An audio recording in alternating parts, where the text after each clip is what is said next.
Hi friends, నమస్తే అందరికీ. Yes, మీరు తమిళంలో చూసింది కరెక్టే. మనం జీవితంలో ఎదగాలంటే మనకు ఫాస్ట్గా ప్రాబ్లమ్స్ రావాలి.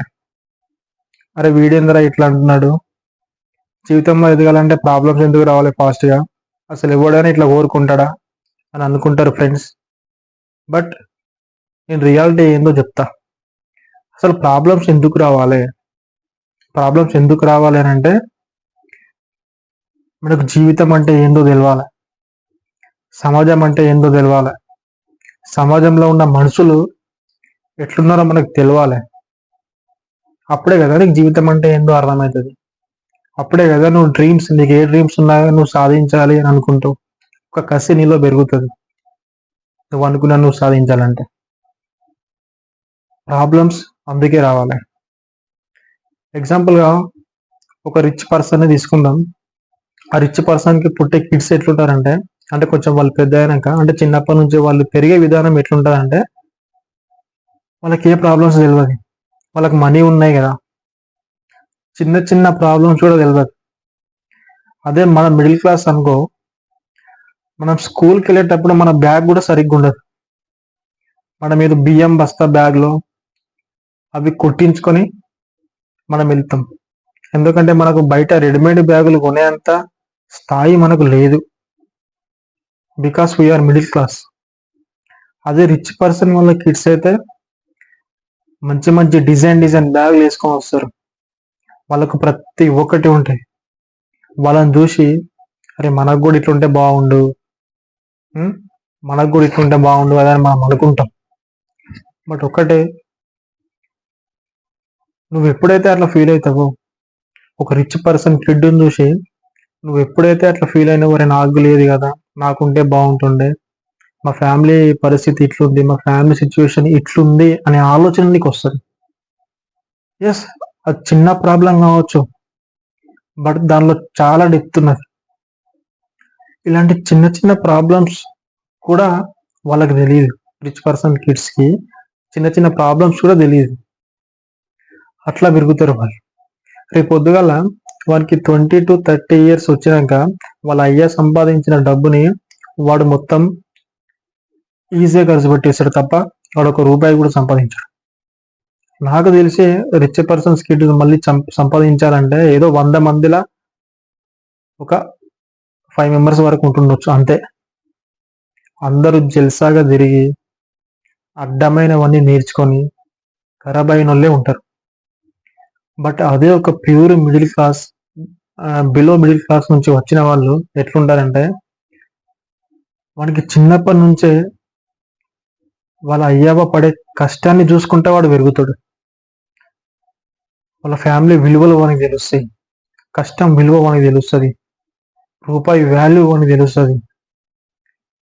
అదే స్కూల్ అయిపోయాక కాలేజీకి వచ్చేటప్పుడు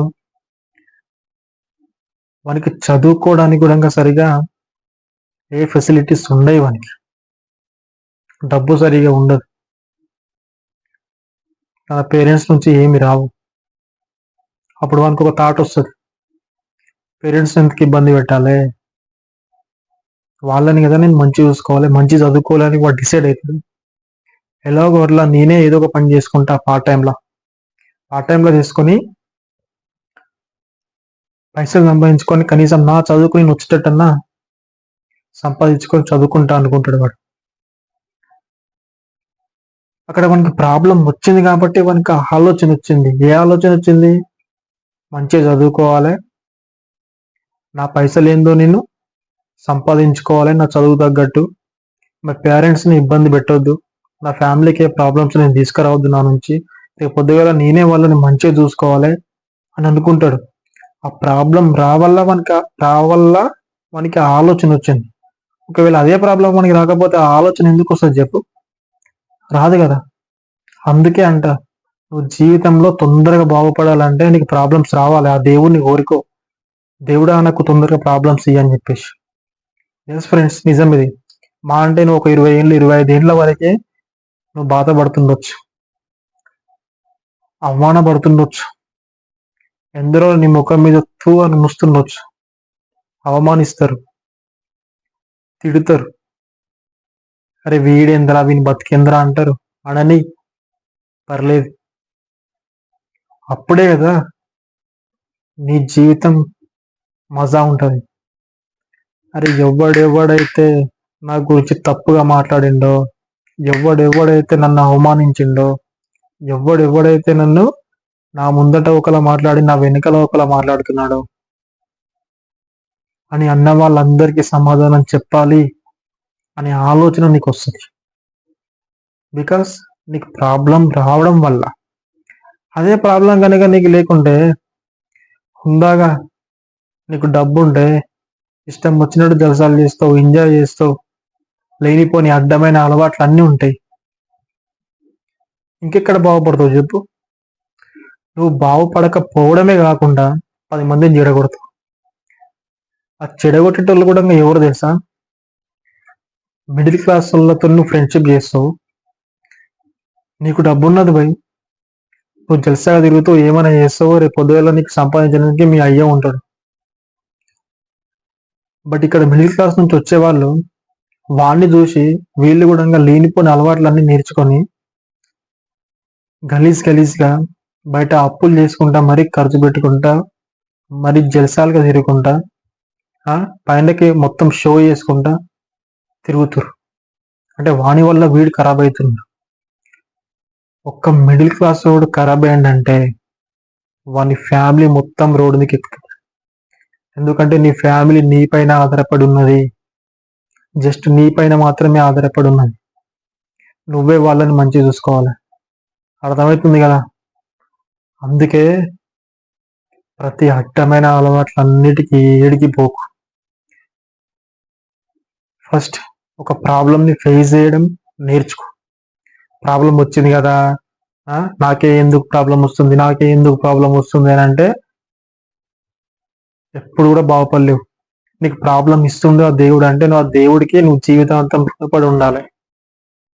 ఎందుకంటే నువ్వు ఎదగబోతున్నావురా, నువ్వు ఎదగాలరా, నువ్వు పుట్టింది దీనికి కాదురా, నువ్వు దేనికో పుట్టినావు, నువ్వు నీ టైం మొత్తం వేస్ట్ చేస్తున్నావు అని చెప్పేసి నీకు ఆ దేవుడు ప్రాబ్లమ్స్ ఇస్తాడు. నువ్వు బాగుపడాలని ఇస్తాడు, నువ్వు నాశనం కావాలని కాదు. నువ్వు నాశనం కావాలనుకుంటే దేవుడు నేను ఎందుకు పుట్టిస్తాడు భయ్?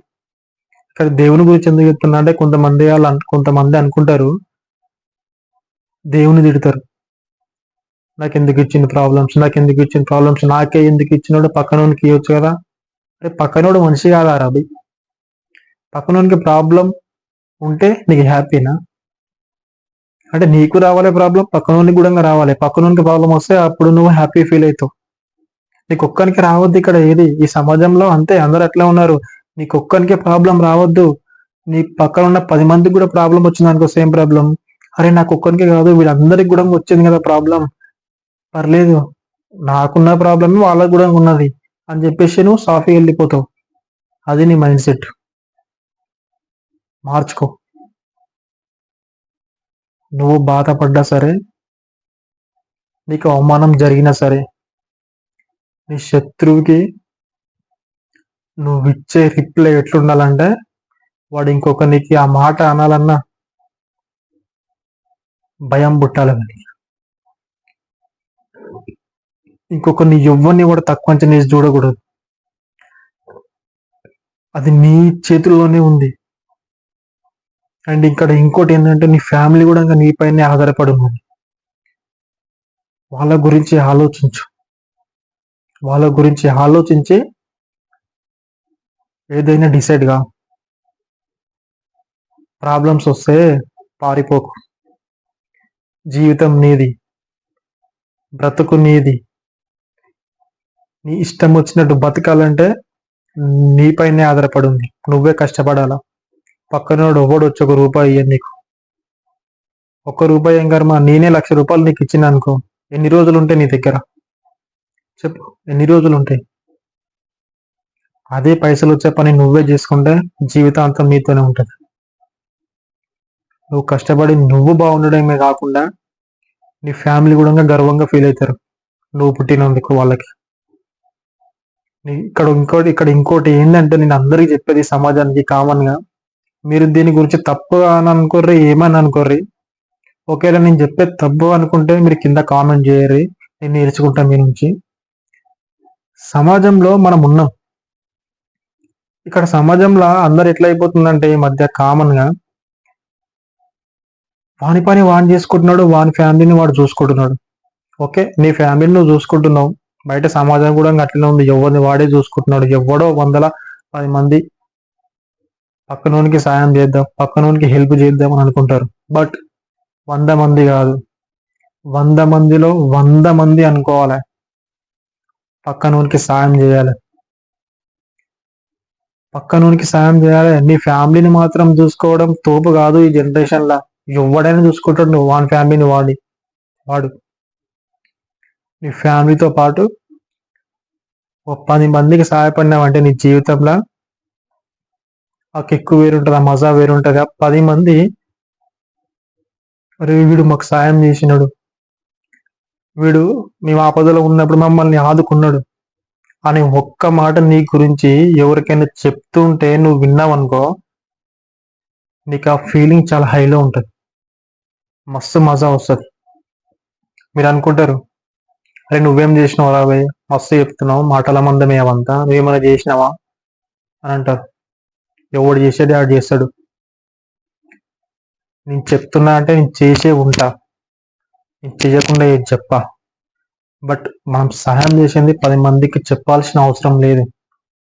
వాళ్ళు గుర్తు వాళ్ళకి గుర్తుకొచ్చినప్పుడల్లా మనం తలుచుకుంటే చాలు.